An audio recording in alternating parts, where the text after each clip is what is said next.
How to delete Snapchat chats after the never delete setting.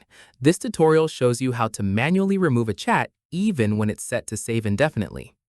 First, open the Snapchat app on your device. After that, tap on the Chat tab at the bottom.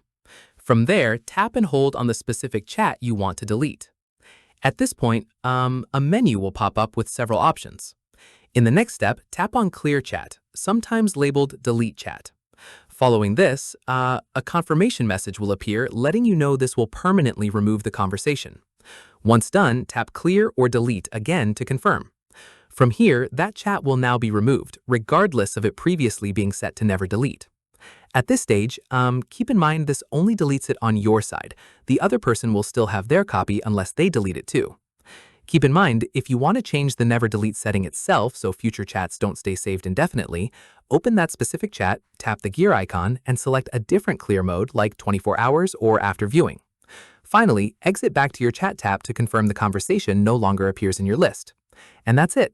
If this guide helped you delete Snapchat chats after the never delete setting, give it a like, subscribe for more Android tutorials, and tap the bell icon for updates. See you in the next one.